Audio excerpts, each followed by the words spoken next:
Hey there everybody, it's RevCav. Welcome back to the channel. Something I want to start doing here on the Geek Corner is reviewing old books that I am going back to. This has been the journey that I've been on over the last couple of years of going back to books that I grew up on, that I loved when I was a teenager and a young adult, and now in my older age, kind of going back to them. So for the first book in that series that I want to start is the Deathgate Cycle series by New York Times bestselling authors Margaret Weis and Tracy Hickman. Now, the Deathgate Cycle series was originally published between the years 1990 and 1994. Yes, authors were able to pump out 7 books in 4 years back then. Not like some of my friends who are still waiting for some books to come out that are never... Anyway, that's a whole other video for another time.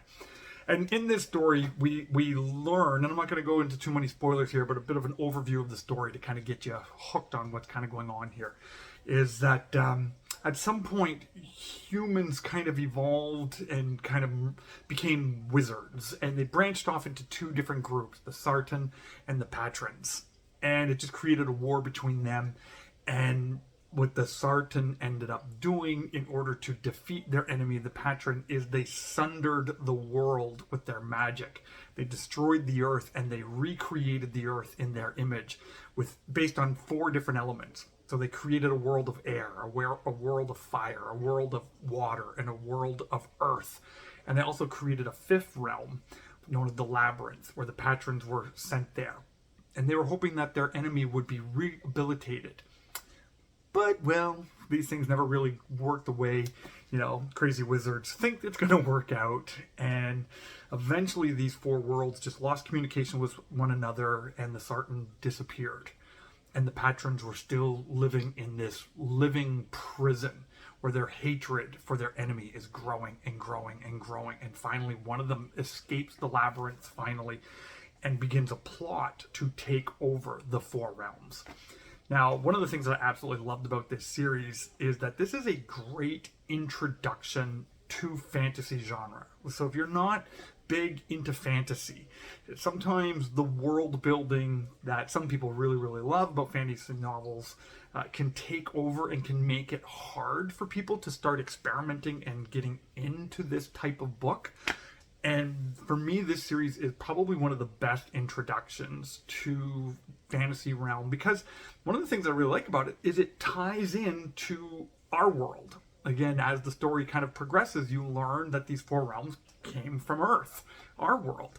There's a character, and again, I don't want to spoil anything, who makes references to our world, makes references to pop culture in our world. And yet you're still dealing in a realm with dragons and dwarves and elves and humans and the tensions between the races. So I thought that was really, really well done. The other thing that I really loved about this series is the fact that these 4 worlds are so radically different. So you can just really get some great depth in the world building that's happening here. Like the world of fire, for example, well, you would assume it would just be a world that's kind of completely like volcanoes and lava.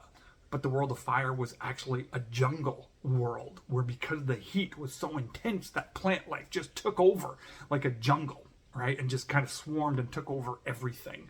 It was overgrowth. So just some really good originality on how they created these worlds. And probably the only negative thing I have about this series is I felt it ended quick. Now, I don't know what the background story is with the authors and the publishers, and if they were under a deadline or anything like that. I don't know. While the ending was good, I'm not saying it was a bad ending, it was a good ending. I was very satisfied with the character arcs. I was very satisfied with how it ended. It just felt a little rushed to me. It actually even felt like it could have benefited from maybe 3 or 4, maybe even 5 more chapters, maybe even an 8th book. But that's just me. It just kind of felt a little rushed at the end, because the character arcs, there were such amazing characters that were introduced all throughout the series, and it would have been, for me, a little better to get a little bit more depth in the closure of their story. But all in all, I love how the main characters progressed. I love the tension that was there. I love the resolution that was there. This series, the Deathgate Cycle, I've been reading it on my Kobo here. Great series. You can pick this up in a secondhand bookstore, probably find it for quite cheap.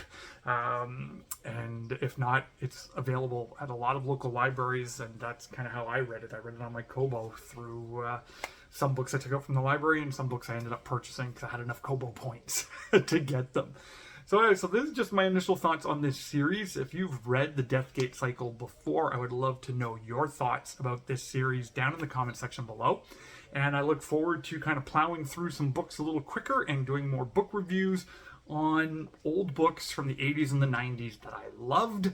And we're going to see if I still love it today as I reread it. So thank you so much for coming by the channel. A huge shout out to my members. I really appreciate you. It means the world to me that you would just kind of partner with me so we can be a blessing in the community and to help support kids in Guatemala. If you'd like to learn more about the perks of membership, please check out that join button. And until the next video, God bless you, and we'll talk to you soon.